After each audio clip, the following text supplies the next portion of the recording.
Jetzt möchte ich gerne mit jemandem darüber sprechen, der tatsächlich auch in Brandenburg gewählt hat. Wladimir Kaminer ist zugeschaltet, deutsch-russischer Schriftsteller. Schönen guten Morgen. Guten Morgen, Felice. Guten Morgen. Sind Sie denn jetzt zufrieden mit dem Ausgang der Wahl in Brandenburg oder hätte das für Sie noch anders laufen können? Ich bin vor allem damit zufrieden, dass ich keine politischen Gespräche mehr mit meinen Nachbarn führen soll. Das ist erstmal vom Tief. Das war auch die letzte Landtagswahl dieses Jahr in Deutschland. Und klar, die Menschen haben eine Rechnung nach Berlin geschickt. Sie waren unzufrieden mit der Berliner Politik.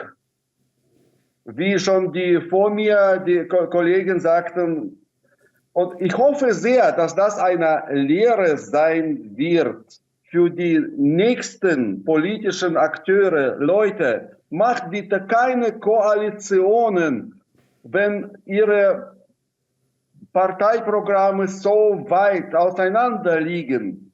Eine solche Koalition macht den Staat unregierbar. Und das ist einfach die falsche Zeit, dafür unregierbar zu sein. Das könnte allerdings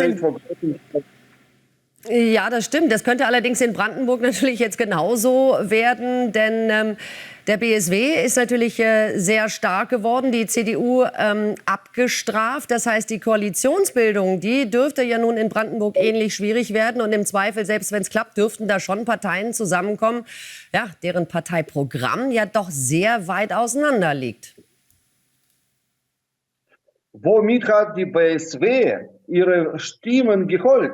Mit dem Versprechen eines Weltfriedens. Bei uns im Dorf, hier in Ostprignitz, war auf jeder Straßenlaterne Frau Wagenknecht, die mit einem irren Blick Weltfrieden versprach. Also ich erwarte jetzt von ihr schleunigst, dass sie nach Moskau fliegt und uns den Weltfrieden bringt nach Brandenburg.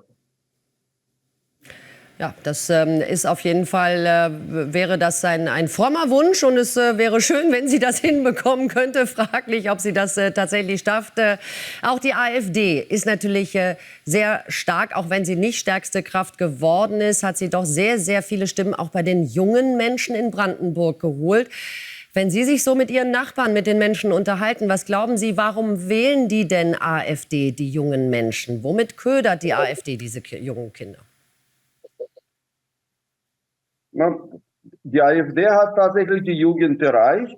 Ja, die war die aktivste Partei in sozialen Netzwerken. Da findet jeder für sich etwas. Das Hauptthema von AfD war genau so ein unhaltsames Versprechen wie bei BSW mit dem Weltfrieden. Die AfD will alle abschieben, die aus ihrer Sicht nicht nach Deutschland gehören.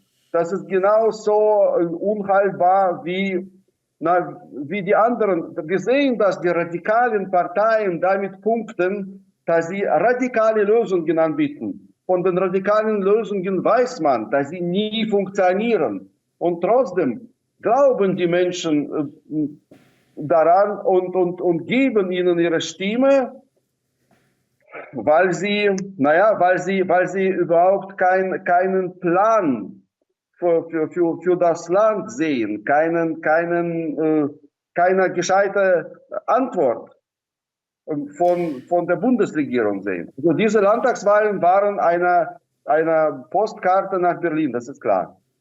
Wenn Sie diese Postkarte nach Berlin mit unterschreiben könnten, was würden Sie denn da mit draufschreiben? Was würden Sie denn den etablierten Parteien jetzt noch mal für den Bundestagswahlkampf mitgeben wollen als Empfehlung, wie Sie es vielleicht schaffen könnten, dann die Wählerinnen und Wähler sozusagen von den Extremen wieder in die Mitte zu holen?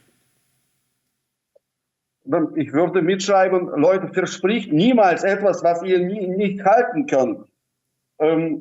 Schaut, versucht besser zu kommunizieren mit der Bevölkerung, selbst wenn diese Regierung etwas macht, weiß davon keiner.